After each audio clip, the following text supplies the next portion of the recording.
Bem-aventurado aquele cuja iniquidade é perdoada, cujo pecado é coberto. Bem-aventurado o homem a quem o Senhor não atribui iniquidade e em cujo espírito não há dolo. Enquanto calei os meus pecados, envelheceram os meus ossos, pelos meus constantes gemidos todo o dia. Porque a tua mão pesava dia e noite sobre mim, e o meu vigor se tornou em sequidão de estio. Confessei-te o meu pecado, e a minha iniquidade não mais ocultei. Disse, confessarei ao Senhor as minhas transgressões, e tu perdoaste a iniquidade do meu pecado. Sendo assim, todo homem piedoso te fará súplicas em tempo de poder encontrar-te. Com efeito, quando transbordarem muitas águas, não o atingirão. Tu és o meu esconderijo, tu me preservas da tribulação e me cercas de alegres cantos de livramento. Instruir-te-ei e te ensinarei o caminho que deves seguir, e sob as minhas vistas te darei conselho. Não sejais como o cavalo ou a mula sem entendimento, os quais com freios e cabrechos são dominados. De outra sorte, não te obedecem. Muito sofrimento terá de curtir o ímpio, mas o que confia no Senhor, a misericórdia o assistirá. Alegrai-vos no Senhor e regozijai-vos, ó justos. Exultai, vós todos que sois retos de coração. Amém. Vamos orar, queridos.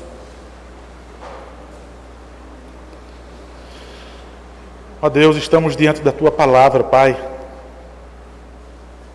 lida e suplicando que seja aplicada em nossos corações. Ó Deus, tanta reverência, Pai. Tanta reverência, Pai, podemos dizer toda a reverência, Pai, toda a seriedade, toda a atenção, toda a devoção, a submissão dos nossos corações, Pai, da nossa mente, do nosso ser por completo, Pai, deve estar na Tua palavra. Não nos permite, Pai, desprezar a Tua palavra, banalizar, ou ter motivos agora, Pai, para que eu desrespeite a Tua palavra, Pai. Tira de mim, Pai, tira de nós todo motivo para que eu desrespeite, para que eu despreze, para que eu fuja, Deus, da Tua palavra. Assim como Adão e Eva, Deus, no começo, fugiram da Tua voz, Deus. Em nome de Jesus, Pai, sabemos que a Tua palavra serve para espantar o ímpio para bem longe e aproximar aqueles que são Teus. Suplicamos, Pai, ao Senhor, que a Tua palavra nos busque, Pai, nos encontre na nossa perdição, nos acolha, Pai, nos exorte, nos encha de temor, Pai, mas de conforto, Pai, pleno, conforto que jamais palavra nenhuma do mundo me daria, que notícia nenhuma do mundo me daria, mas de saber que temos graça, Pai, em Teu Filho Jesus. Que depois do desespero, Pai, há a segurança, a tranquilidade, a paz, quando nós confiamos no Senhor. Pai, em nome de Jesus. Somente pelo poder do Teu Santo Espírito, Pai, Tu vai expulsar de nós toda a razão, Pai. Motivo agora, Pai, nesse culto solene. Motivos externos ou motivo interno dentro de mim que me faça fugir, Pai, desprezar a Tua palavra, desrespeitar, Pai, a Tua voz. Isso serve para a condenação do homem, Pai. Em nome de Jesus, Pai, tem misericórdia do Teu povo, porque sem a Tua palavra, Deus, sem a Tua palavra pregada, o povo só permanece junto, Deus, por causa do pão e do peixe. Suplicamos ao Senhor, Pai, em nome do pão vivo que desceu do céu. Nos alimenta, Pai.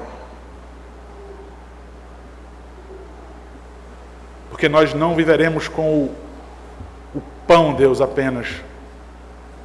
mas de toda palavra que procede da tua boca.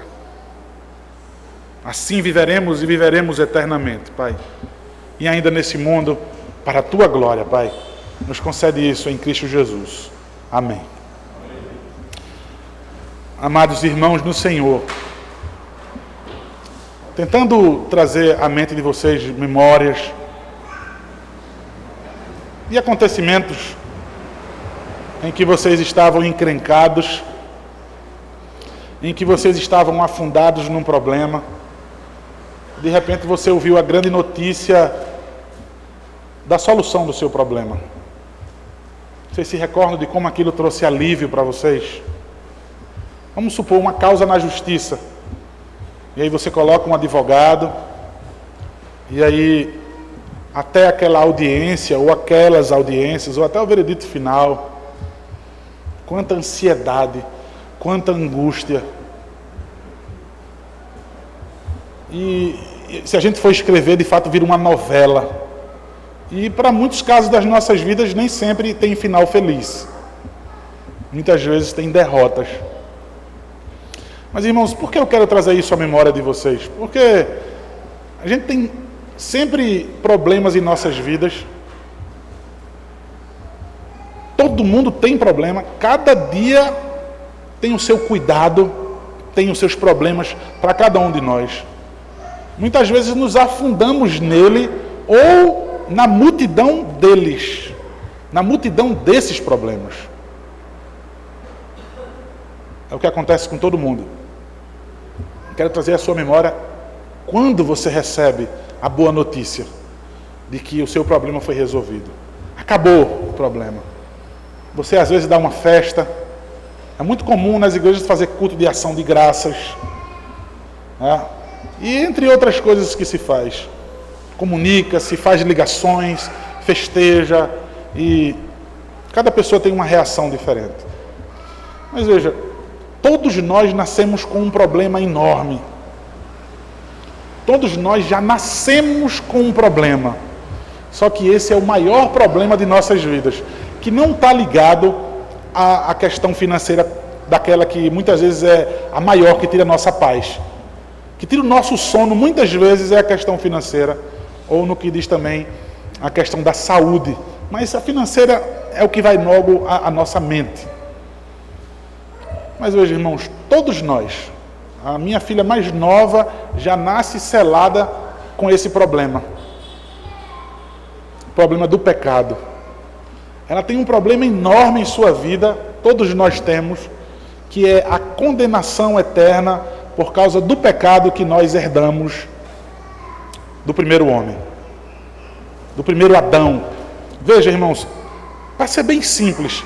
Pastor, eu não tenho nada a ver com o pecado de Adão. Se ele pecou, é problema dele, eu não herdei nada disso dele. Tá bom, a grande verdade é que você continua pecando. A grande verdade é que você pecou e você prova isso com sua própria vida, que você tem tudo a ver com aquele primeiro homem. Você tem tudo a ver com Adão. Mas veja, você diz assim, eu não tenho nada a ver com ele, certamente você também está se desviando de ter tudo a ver com o segundo Adão, que é o Senhor Jesus Cristo. A Bíblia diz que por causa de um só pecado, entrou o pecado no mundo, isso passou a todos os homens, a morte passou a todos os homens, mas por causa de um só homem, entrou a salvação, o perdão dos nossos pecados, a justificação, a vida eterna. Então, não se esquive da responsabilidade terrível do primeiro, porque senão a graça maravilhosa também do segundo você vai estar se desviando dela, porque é assim que diz a palavra do próprio Deus. O que o salmista faz aqui, irmãos? O que o salmista faz aqui, ele tem uma experiência de vida e ele quer passar para todo Israel, ele quer passar para toda a igreja, assim melhor falando. Abre aqui um parêntese. Eu não posso fazer da minha experiência de vida regra, tá? Me permita falar dos nossos irmãos pentecostais que muitas vezes caem nesse erro. Eu tive uma experiência com Deus, então eu quero trazer para a igreja, porque a minha experiência deve ser regra. Então traz-se para a igreja muitas vezes no microfone e eu trago pessoalmente. Peraí, irmão, onde é que tem isso na Bíblia? Não, mas eu vivi isso. Eu tenho uma experiência e eu queria passar para todo mundo, porque todo mundo tem que buscar e viver isso.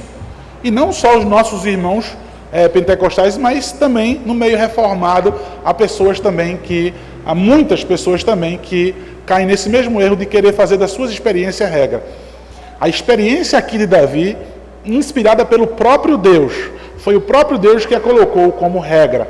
Então, o que Davi quer dizer? Olha, eu quero dizer que o escopo desse Salmo de número 32, a alegria plena do homem, só é em meio à resolução desse grande problema dele. Veja, o que ele quer dizer com outras palavras se o homem não tem esse problema resolvido, ele é como se fosse um bloqueio, é como se fosse uma trava para que nós recebamos as outras bênçãos de Deus. Veja, no último versículo vai dizer que os retos, que os justos, aqueles que foram justificados pelo Senhor, aqueles que o Senhor santificou o seu caminho, aquele que Deus endireitou a sua vereda, a sua vida, aqueles que são nova criatura, eles podem cantar com júbilos, podem cantar com alegria. Veja, depois que ele falou a sua experiência, depois que ele falou como o homem vai encontrar a resolução do seu maior problema. Aí ele vai dizer, vocês podem exultar com alegria, vocês podem cantar, ou seja, podem fazer festa, vocês podem me ver aliviados, porque o seu maior problema foi resolvido. Você pode ter outros problemas na sua vida, mas esse maior foi resolvido, você tira os outros de letra. O salmista, então, começa com a expressão bem-aventurado. A felicidade plena, a felicidade completa, bem-aventurado. Aquele homem da qual possui a mão do Senhor sobre a vida dele, o agraciando com todo o seu cuidado, com toda a sua mão deliberada, dispensando bênção sobre a sua vida. Esse homem é aquele que tem uma boa condição financeira, esse homem é aquele que encontrou uma boa esposa, aquela mulher que encontrou um bom marido, é aquela pessoa e... Não. Em absoluto não. Ele só define esse homem do qual tem alegria completa, daquele homem que é feliz verdadeiramente, ele diz, é aquele homem cuja a iniquidade é perdoada, cujo o seu pecado é encoberto, é coberto. Irmãos, observem, Cristo, esse salmo não é um salmo messiânico, ele é um salmo de instrução, um salmo didático, como eu já disse, de alguém que viveu uma experiência para resolver o seu maior problema, e nós já vimos aqui que é o problema do pecado, é o maior problema do homem. Isso quer dizer sobre toda a eternidade do homem.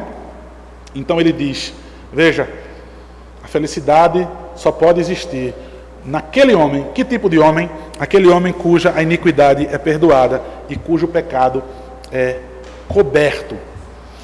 Não sendo um salmo messiânico, não tem diretamente aí a pessoa do Senhor Jesus Cristo. Mas está aqui claramente Cristo, pelo fato de o homem cujo pecado é perdoado, cuja iniquidade é coberta, é aquele que confiou na promessa que foi dada a ele, naquilo que nós cremos hoje, que é a concretização dela, como nós estamos vendo em Hebreus à noite, Cristo Jesus. Veja, porque aquelas pessoas criam no Evangelho, porque aquelas pessoas criam em Cristo Jesus, o Messias que viria, o Cordeiro de Deus que iria tirar o pecado do mundo, aquelas pessoas eram salvas, e elas então tinham plena convicção do perdão dos seus pecados. Então, aquelas pessoas confiavam na grande notícia, nas boas novas, ou seja, elas confiavam no Evangelho. Por causa disso, elas eram salvas, por causa disso o povo de Deus foi salvo antes de Cristo Jesus. Então aqui está o Evangelho, aqui está o Senhor Jesus, e está em todo esse salmo nós podemos ver a figura de Cristo. Não tem como nós lermos, nós meditarmos, ouvir a pregação da palavra no perdão do pecado, na iniquidade apagada, sem que possamos constantemente ver a pessoa e a obra de Cristo Jesus ali. Então ele vai dizer, irmãos, tenham certeza disso. Não existe outro meio para que vocês possam ser felizes, povo de Israel, igreja. Não existe. Se vocês estiverem buscando felicidade na resolução de qualquer outro problema, veja, eu tenho uma condição financeira pouca, eu queria melhorar, então no dia que eu conseguir eu vou ficar alegre. No dia que eu livrar disso, me livrar daquilo outro, eu vou ficar feliz. O que ele quer dizer é, meu povo, meus irmãos, vocês só vão ficar felizes quando vocês se livrarem do pecado de vocês. O pecado de vocês quando eles forem cobertos. Irmãos, vejam, a transgressão, a iniquidade, o pecado, é o pisar fora da lei, é o ir de encontro à vontade de Deus, é o transgredir de fato a lei. É coberto de maneira, quando Jesus Cristo perdoa os nossos pecados, ele é coberto de maneira que, se for procurado, não se encontra mais. Veja por que a felicidade. Muita gente traz consigo e arrasta consigo a pavor, carrega consigo angústias por causa de pecados feitos no passado.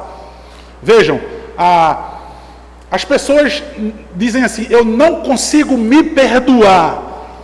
É uma prova clara de que essas pessoas não estão confiando em Cristo Jesus.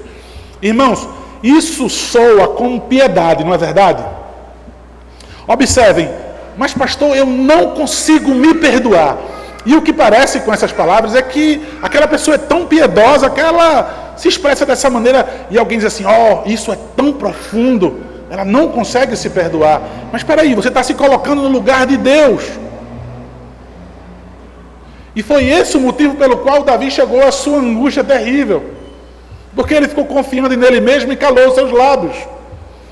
Mas ainda não chegamos lá. Observem, cuja iniquidade é perdoada, cujo pecado é coberto.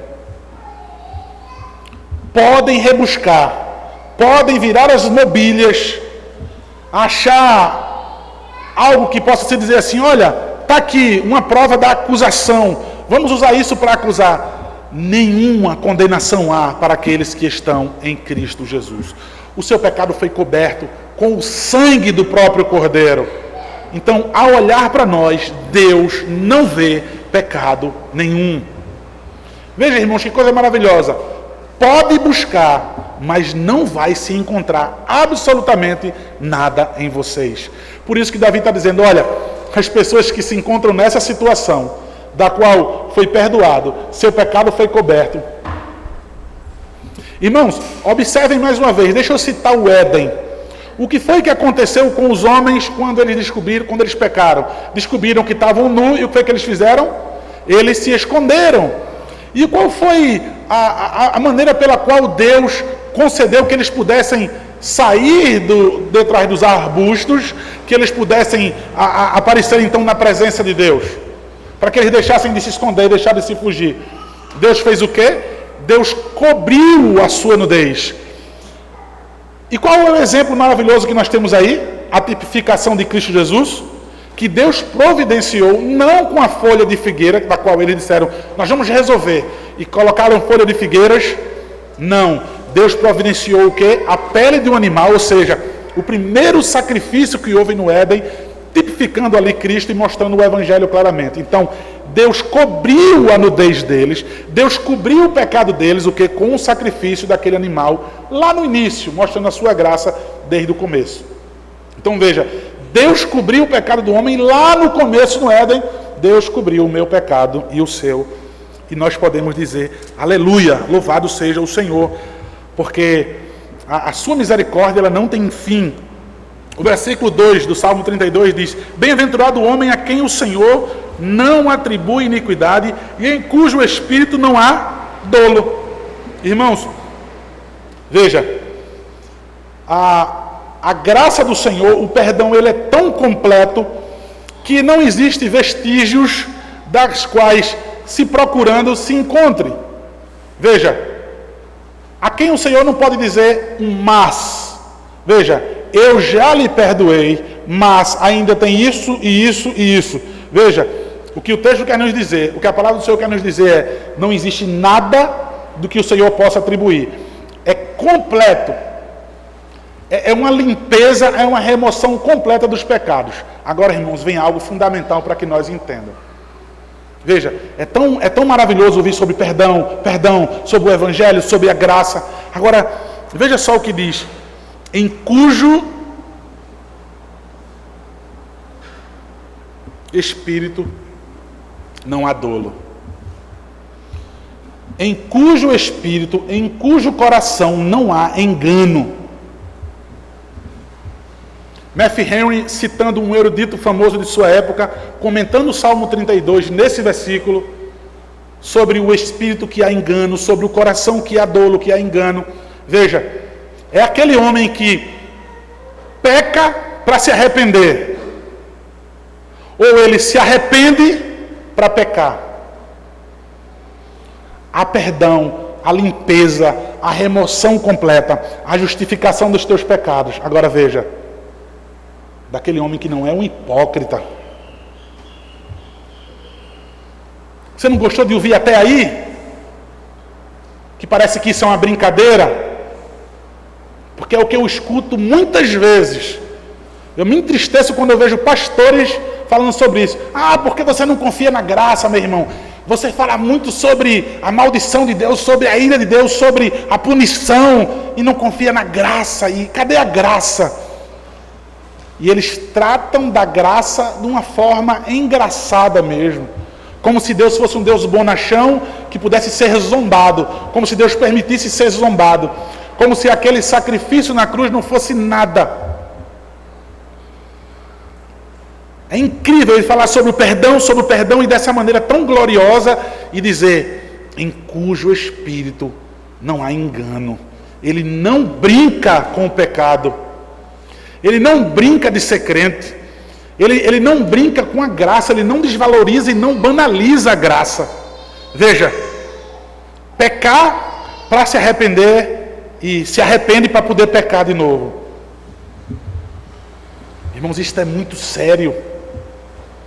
Veja, estamos falando do nosso maior problema, da solução do nosso problema, e aí Davi vem e instrui, e Deus vem e instrui de maneira bem pesada. Vocês entendem, irmãos? Veja, deixa eu afunilar uma crítica que eu tanto faço.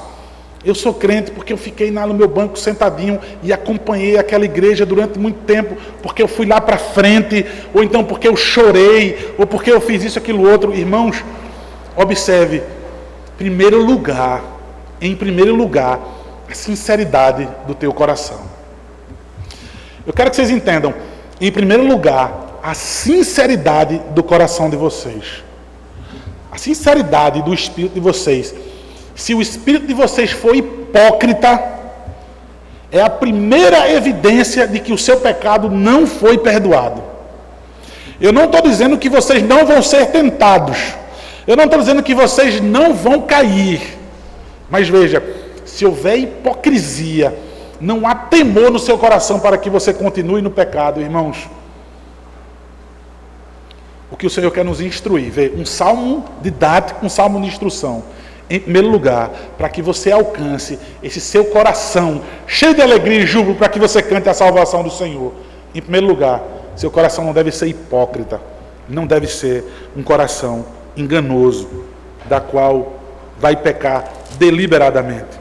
Segue o texto, irmãos, diz assim, o versículo 3. Enquanto calei os meus pecados, envelheceram os meus ossos pelos meus constantes gemidos todo o dia.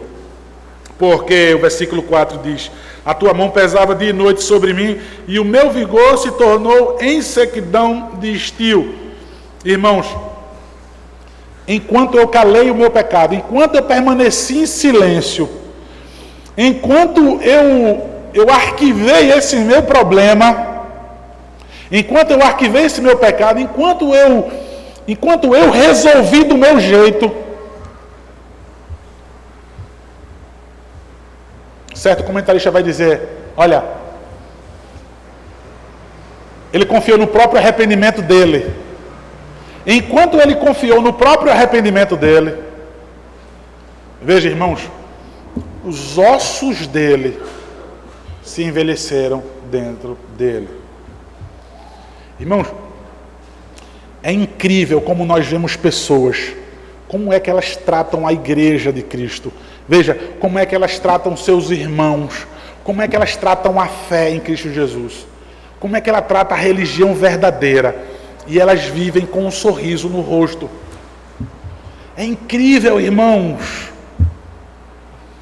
Bem diferente desse homem de Deus, que estava afundado em seu maior problema. Olha qual é a condição dele.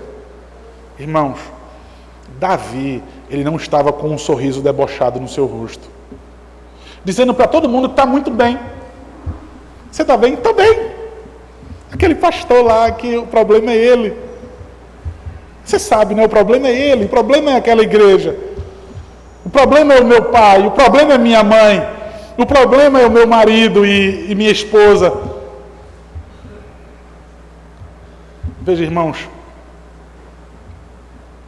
quantas vezes eu já me encontrei com alguém na rua, e alguém que se dizia crente, está no carnaval, está nas loucuras da vida, está no pecado, diz assim, no maior sorriso: pastor, ore por mim. Orar por você, por quê? Você está tão bem aí pulando carnaval. Você está tão bem cuidando da sua aparência. Veja como você está mais bonito. Você está indo para a academia, cara. Você está cuidando do seu físico, da sua aparência.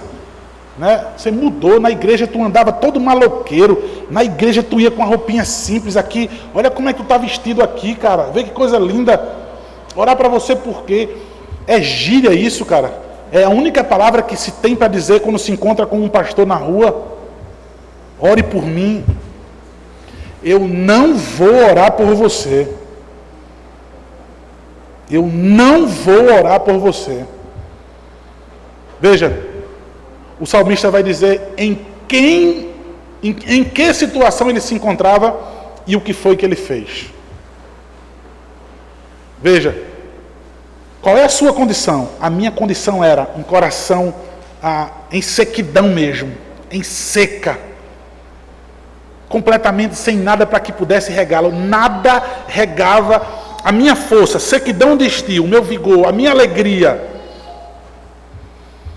Irmãos, eu queria encontrar um pecador afastado dos caminhos de Deus, moribundo. Eu queria que ele externasse de fato o que ele é no coração. Mas ele não externa isso. Por fora o mundo prega outra coisa. As pessoas pregam outra coisa por fora. Davi vai dizer que enquanto ele resolveu o problema do jeito dele, ele viveu em depressão profunda. Ele sentia isso fisicamente, ele vivia em mal-estar, ele vivia abatido. Irmãos, vejam,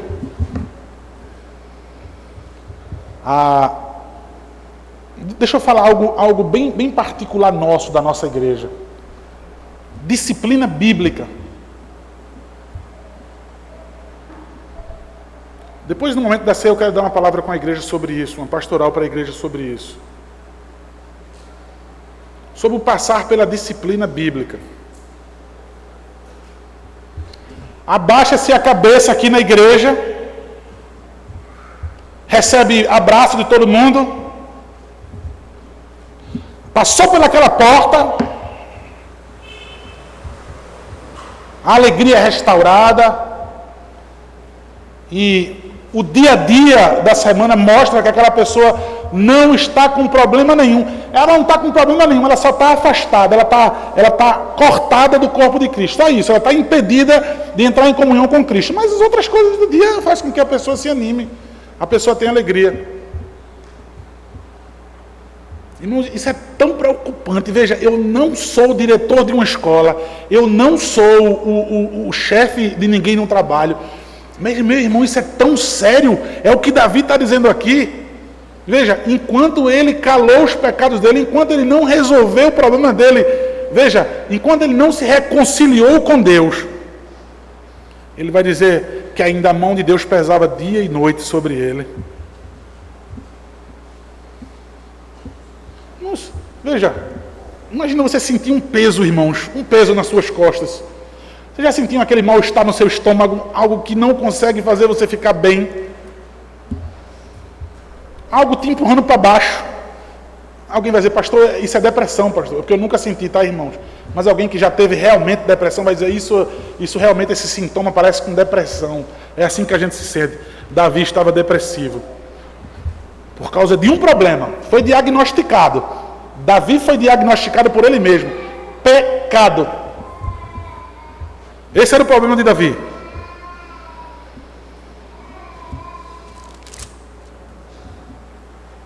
enquanto ele permaneceu desse jeito, ele diz que os seus gemidos eram todo dia, e a mão do Senhor dia e noite sobre ele. O que ele quer mostrar, irmãos, que é de contínuo. Não tinha um momento na sua vida em que Davi ficava feliz. Não tinha canal na televisão que livrasse ele daquela tristeza. Não tinha programações com os amigos, não tinha nada no seu trabalho, não tinha nada no seu dia que pudesse distraí-lo. Nada, dia e noite. E quem era Davi? A sua pessoa, as suas posses, todos os motivos de distração ele tinha.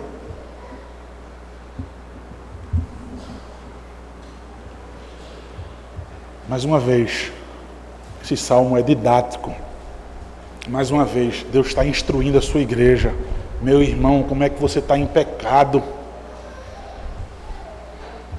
E você não se encontra igual a Davi. É desse jeito. A Bíblia está dizendo, é desse jeito que se encontra alguém que está em pecado. Veja, agora, olha a instrução. Versículo 5, confessei-te o meu pecado e a minha iniquidade não mais ocultei. Disse, confessarei ao Senhor as minhas transgressões e tu perdoaste a iniquidade do meu pecado. Veja, não há hipocrisia no meu coração. Qual é a segunda coisa que eu faço? Eu oro. A segunda coisa que eu faço, eu oro. Veja, nós vamos ver que ele confessa, nós vamos ver lá na frente que ele clama.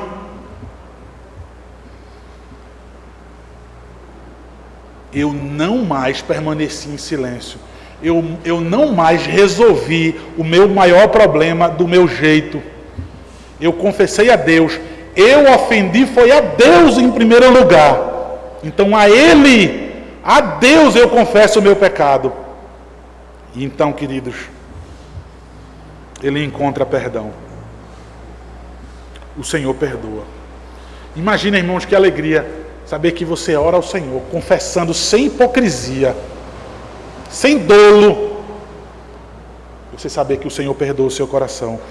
No versículo 6 diz, sendo assim, todo homem piedoso. Veja, dentro dessa instrução, sendo isso verdadeiro, é isso então mesmo, todo homem piedoso, ou seja, todo crente verdadeiro vai te fazer súplicas em tempo de poder encontrar-te. Com efeito, quando transbordarem muitas águas, não atingirão. Irmãos, veja, com a resolução desse problema, quando vier um dilúvio, a gente pode traduzir, se transbordar de muitas águas aí. Quando vier um dilúvio, alguém vem dizer, pastor, minha vida está parecendo que eu estou no alto mar, as ondas batendo contra mim, e é problemas de todos os lados. Ele quer dizer, com esse problema resolvido da sua vida, o redemoinho, o maremoto, quando ele vier sobre a sua vida, você vai estar tranquilo, em paz, porque o maior problema foi resolvido.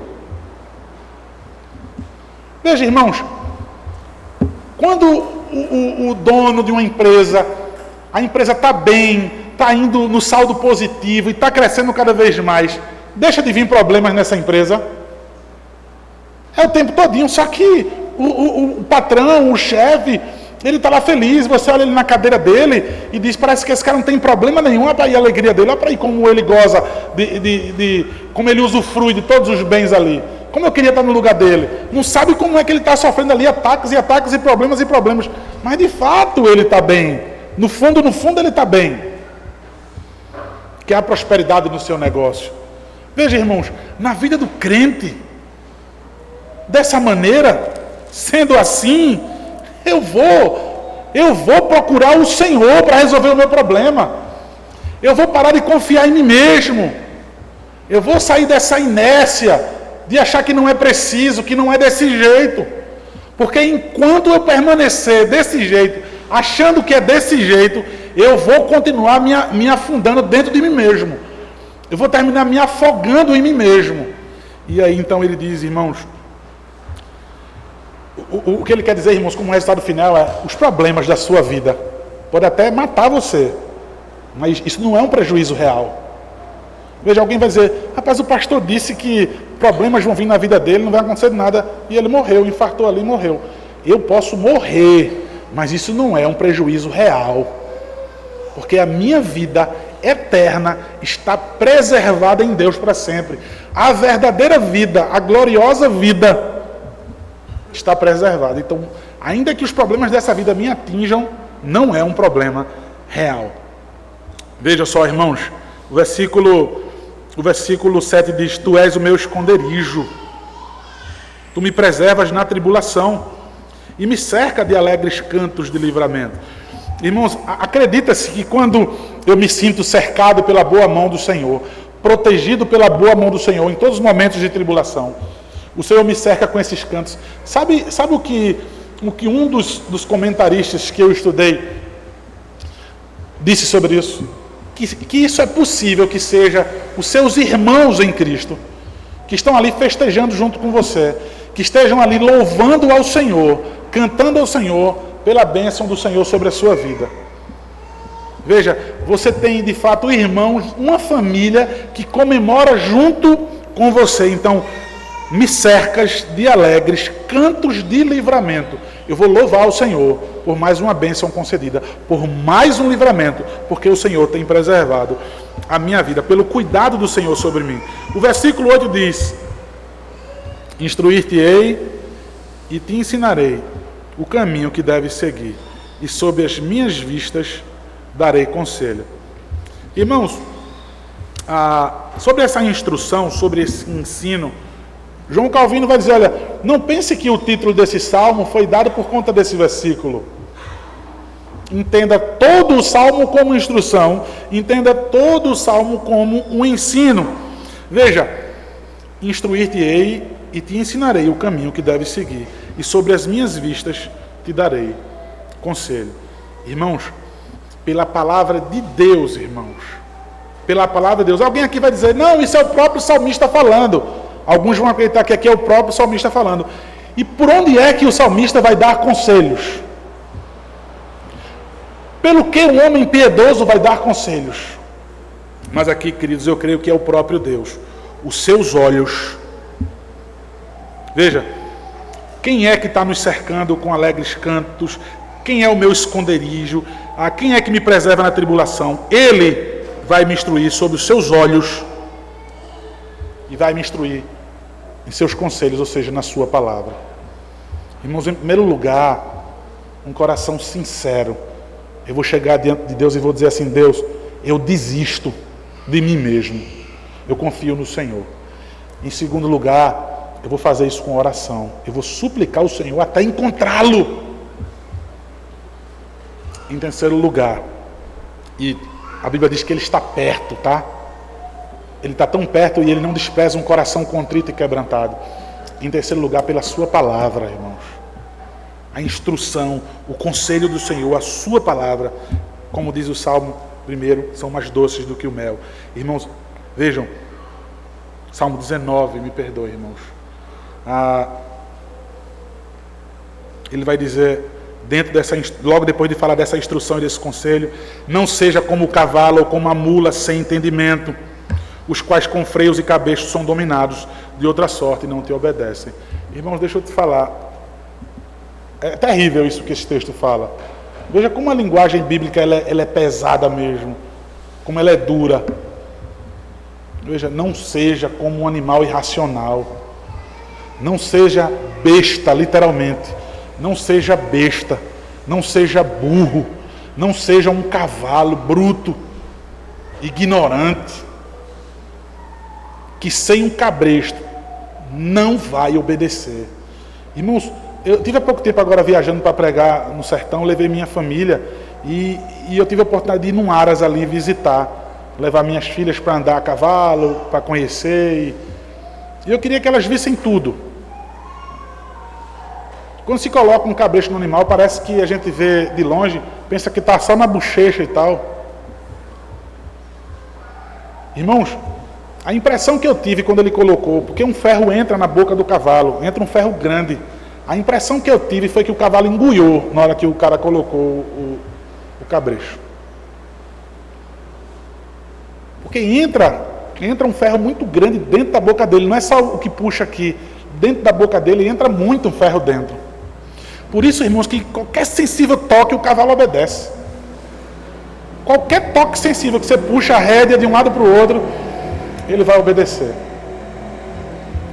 O salmista Davi, ele está dizendo, olha, um animal só obedece desse jeito. Aí veja, Deus ele tem que usar dessa maneira com você, meu irmão. Veja, você é parecido com um animal, a ponto de Deus usar dessa maneira com você. Ele vai ter que tratar desse jeito. Porque veja, irmãos, olha o que aconteceu com Davi. Veja, irmãos, o mundo todo é governado por Deus. Sabemos que para a própria condenação do homem, Deus inclusive dá até riqueza e prosperidade nessa vida ao homem, para a própria condenação dele. Sabemos que de várias maneiras Deus dá ao homem, inclusive para a própria condenação. Aos nossos olhos é prosperidade, e Deus está dando para a própria condenação do homem. Mas, irmãos, veja, vai ser desse jeito. Você prefere que Deus guie a sua vida desse jeito? Você se rebela desse jeito? De outro jeito, o cavalo, o burro, a besta, o jumento, ele não obedece. Ele não obedece se for da maneira com instrução. Por aqui, à direita, por favor, mais calmo, por favor, mais devagar. Pode galopar agora. Não vai obedecer se o Senhor simplesmente o instruir. Então, não seja assim.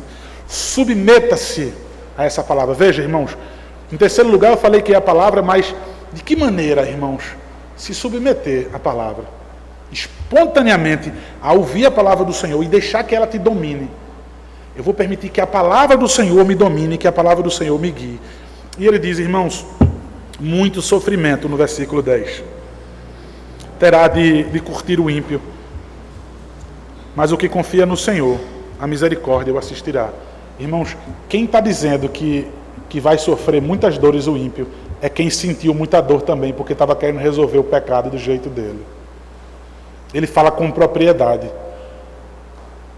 Ele é como quem diz assim, rapaz, o que eu passei é pior para os ímpios ainda. Irmãos, entendam, veja, muito sofrimento terá de curtir o ímpio.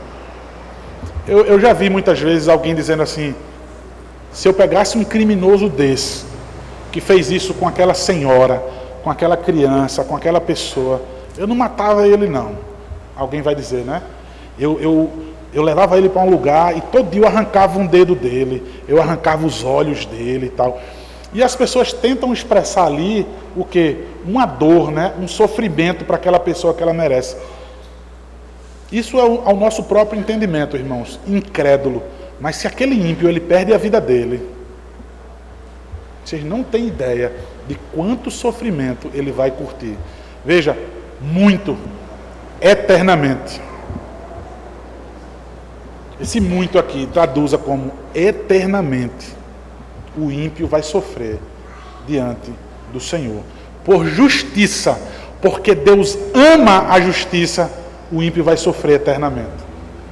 Veja, o Senhor oferta a sua palavra. O Senhor, ele manda a sua grande notícia de salvação ao homem, as boas novas, o Evangelho, o seu próprio Filho.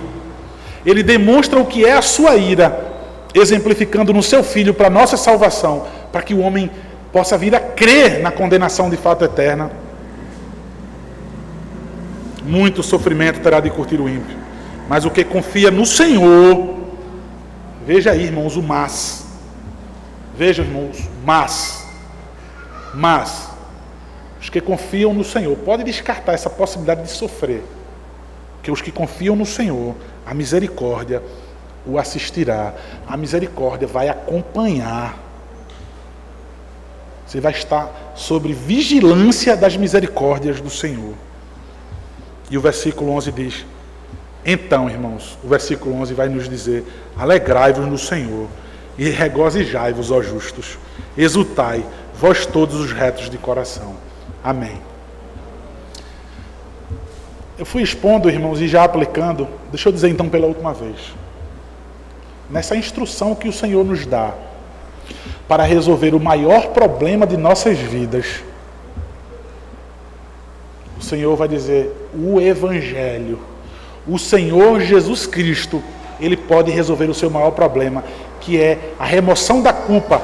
Na cruz do Calvário, a tua culpa, a tua iniquidade, a tua transgressão nele, porque Ele não transgrediu a lei, Ele cumpriu a lei perfeitamente, ou seja, não pela nossa obediência, mas pela obediência dele, Ele não transgrediu a lei, Ele no nosso lugar sofre a ira de Deus, paga, nos justifica, de maneira que nós somos reconciliados com Deus.